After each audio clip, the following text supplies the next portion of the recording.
ಒಂದು ಶಾಶ್ವತವಾಗಿರುವಂಥ ಆಯೋಗವನ್ನು ಸರ್ಕಾರದವರು ಈಗಾಗಲೇ ಮಾಡಿದ್ದಾರೆ. ಈ ಮಾತಲ್ಲಿ ಶಾಶ್ವತವಾಗಿರುವಂಥ ಆಯೋಗ ರಚನೆ ಮಾಡಿರೋದು ಎಲ್ಲರೂ ಕೂಡ ಮತ್ತು ಇದಕ್ಕಿಂತ ಆಧಾರವಿಯವರು ಮತ್ತು ಇದಕ್ಕಿಂತ ಮುಂಚೆ ಹಿಂದಿನ ಸರ್ಕಾರದಲ್ಲಿ ಕೂಡ ಇದು ಆಗ್ಬೇಕು ಅಂತೇಳಿ ಗೋವಿಂದ ಕಾರಜೋಳರು ಪ್ರಯತ್ನ ಪಟ್ಟಿದ್ದಾರೆ, ನಾರಾಯಣ ಸ್ವಾಮಿಯವರು ಪ್ರಯತ್ನ ಪಟ್ಟಿದ್ದಾರೆ, ಎಲ್ಲರೂ ಕೂಡ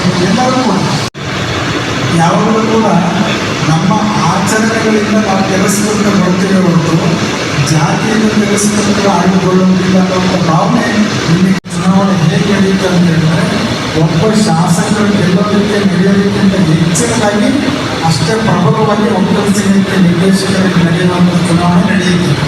ಹಾಗೆ ನೀವು ಕೂಡ ನಮ್ಮ ಮಹಾಸಭಾವನ್ನು ಬೆಳೆಸಿ ಸನ್ಮಾನ ಮಾಡಿಸ್ಕೊಂಡೆಲ್ಲ ಈ ವಿದ್ಯಾರ್ಥಿಗಳು ಇವರೆಲ್ಲರಿಗೂ ಕೂಡ ವಿಶೇಷವಾಗಿರುವಂಥ ಧನ್ಯವಾದಗಳು ತಪ್ಪಾಗಿ ಆಗಬೇಕು.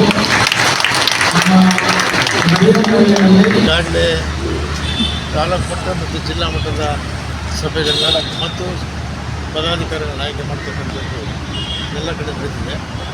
ಇನ್ನು ಕೆಲವು ಜಿಲ್ಲೆಗಳು ಆಗಬೇಕಾಗಿದೆ, ಆ ಜಿಲ್ಲೆಗಳು ಕೂಡ ನಡೀತಾ ಇದೆ. ಮುಖ್ಯ ಉದ್ದೇಶ ಆಧಾರ ಮಹಾಸಭೆಯ ಸದಸ್ಯತ್ವ ನೋಂದಾಯಿಸ್ಕೊಳ್ತಕ್ಕಂಥದ್ದು. ನೋಂದಾಯಿಸ್ಕೊಂಡ ನಂತರ ಆಧಾರ ಮಹಾಸಭೆಯ ಮುಖ್ಯ ಉದ್ದೇಶ ಅನ್ನತಕ್ಕಂಥದ್ದು ಶಿಕ್ಷಣ ಕ್ಷೇತ್ರದಲ್ಲಿ ಈ ಜನಾಂಗದಲ್ಲಿರ್ತಕ್ಕಂಥ ಜನಗಳಿಗೆ ಶಿಕ್ಷಣ ಕ್ಷೇತ್ರದಲ್ಲಿ ಸಾಕಷ್ಟು ಸೌಲಭ್ಯಗಳು ಅವಕಾಶಗಳು ಕೊಡ್ತಾರೆ.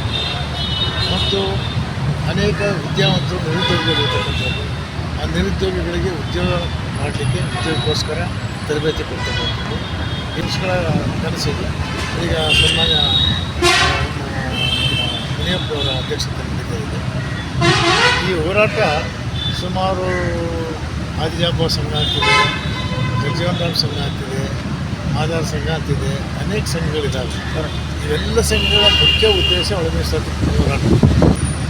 ನುಡಿದಂತೆ ನಡೆದ ಮುಖ್ಯಮಂತ್ರಿಗಳು ಅಂದರೆ ಸನ್ಮಾನ್ಯ ಸಿದ್ದರಾಮಯ್ಯ 2023 ಚುನಾವಣಾ ಪ್ರಣಾಳಿಕೆಯಲ್ಲಿ ಹೇಳಿದಂತೆ ಕೊಟ್ಟಿದ್ದಾರೆ ಸನ್ಮಾನ್ಯ ಸಿದ್ದರಾಮಯ್ಯ ಸಾಹೇಬರು. ಅದಕ್ಕೆ ಇವತ್ತಿನ ದಿನ ಈ ಸಭೆಯಲ್ಲಿ ಮೊಟ್ಟ ಮೊದಲನೇದಾಗಿ ಸನ್ಮಾನ್ಯ ಮುಖ್ಯಮಂತ್ರಿಗಳು ಮತ್ತು ಮುಖ್ಯಮಂತ್ರಿಗೆ ನಾವು ಧನ್ಯವಾದಗಳು ಹೇಳಿ ಚುನಾವಣೆ ಅಂತ. ಎರಡನೇದಾಗಿ ಮುಂದಿನ ಕಾರ್ಯಕ್ರಮಗಳನ್ನು ರೂಪುರೇಷೆಗಳನ್ನು ಕಂಡಿದ್ದೀವಿ. ಇಷ್ಟನ್ನು ಅದರಿಂದ ಆಧಾರ ಮಹಾಸಭೆಯಿಂದ ಸಾಮಾಜಿಕ ಕಳಕಳಿ ಇಟ್ಕೊಂಡು ಸಮಾಜದ ಅಭಿವೃದ್ಧಿಗೆ ಕಾರ್ಯಕ್ರಮ ಮಾಡ್ಕೊಂಡು ಬರ್ತಾ ಇದೆ. ಇದಕ್ಕೆಲ್ಲ ಒಳ್ಳೆಯದಾಗಿ ಕಾಣಿಸ್ತೀವಿ. ಮೊದಲು 4,500 ಮಾಡಿದ್ವಿ. ಪ್ರವರ್ಗ A, B, C, D, E.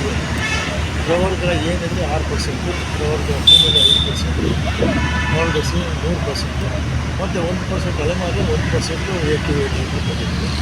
So ಅದು ಅನೇಕ ಚರ್ಚೆ ಮಾಡಿ 3 ಗುಂಪು ಮಾತ್ರ ಮಾಡಿದ್ದಾರೆ. A, B, C ಅಂತ ಬಂಜಾರ, ಬೋವಿ ಮತ್ತು ಇವೆಲ್ಲ ಅಲೆಮಾರಿವೆಲ್ಲ ಸೇರಿಸಿ 4.5% ಸೊ ಇವರು ಕೊಟ್ಟಿದ್ದಾರೆ. ಸೊ ಈಗ ಏನು ಸುಪ್ರೀಂ ಕೋರ್ಟ್ ಆದೇಶ 17 ಕೊಡಿ ಹೋಗ್ತಿದ್ದಾಗ ಅದನ್ನು ಹೋಗ್ಬೇಕಾಗ್ತದೆ. 4,15% ಆದರೆ ಈಗ 15%ಗೆ 17% ಸುಪ್ರೀಂ ಕೋರ್ಟ್ ತಡೆ ಕೊಟ್ಟಿದ್ದರಿಂದ 15% ಮೊದಲೇ ಅಪ್ರೂವ್ ಆಗ್ತದೆ ಅಂತ ಕೊಟ್ಟಿದ್ದಾರೆ. 17% ನಾವೇನಾದ್ರು ಸುಪ್ರೀಂ ಕೋರ್ಟು ಕ್ಲಿಯರೆನ್ಸ್ ಕೊಟ್ಟರೆ ಅದ್ರ ಪ್ರಕಾರ 4% ಕೇಳ್ತೀವಿ.